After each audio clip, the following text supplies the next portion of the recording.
सर्वधर्म समाज के नाम से आगे बढ़ा। और सर्वधर्म समाज जब एकजुट होकर के काम करता है तो ऐसे इंसान पैदा होते हैं जिनके आज जयंती मना रहे हैं, जिनकी आज हम जयंती मना रहे हैं।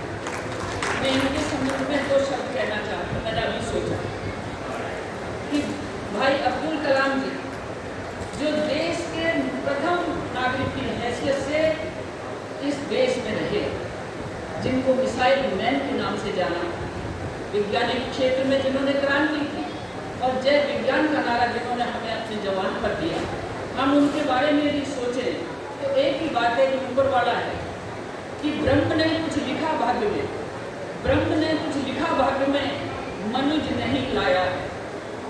अपना सुख उसने भुजबल से ही पाया, अपना सुख उसने भुजबल से ही पाया। प्रकृति नहीं झुकती कभी किसी के डर से, प्रकृति नहीं झुकती कभी किसी के डर से। सदा हारती वह मनुज के उद्यम से भुजबल से, सदा हारती वह मनुज के उद्यम से भुजबल से।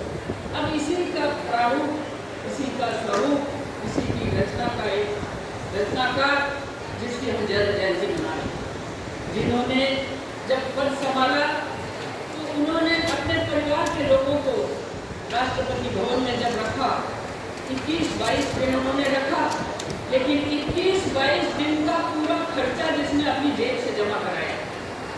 आज तो नेता जब बन जाते तो तेरे मेरे इसको उसको सबको हमारे घर में लाकर बिठा देते, सबको खिलाओ पिलाओ मौज कराओ। लेकिन ऐसा मिसाइल मैन जिसने देश का एक कण भी अपने ऊपर व्यर्थ में नहीं आने दिया। और मैं साक्षी हूँ उस बात की कि जिस दिन शपथ मेरी हुई थी, शपथ के बाद मैंने सोचा था कि मैं एक ऐसे छोटे घराने की बेटी, छोटे घराने की बहू, छोटे से कस्बे की रहने वाली, छोटे से जिले की रहने वाली, जिस जिले की पहचान भी इतनी नहीं, केवल त्रिनेत्र गणेश के नाम से इसकी पहचान। बंधुओं, ये रिश्ते निभाने का जो हमें सबक सिखा रहे हैं वतन फाउंडेशन वाले, मैं उन सभी बंधुओं को भी नमन करती हूँ। लेकिन दो बातें ऐसी हैं जो इंसान को इंसान बनाती है। पहला है शिक्षा।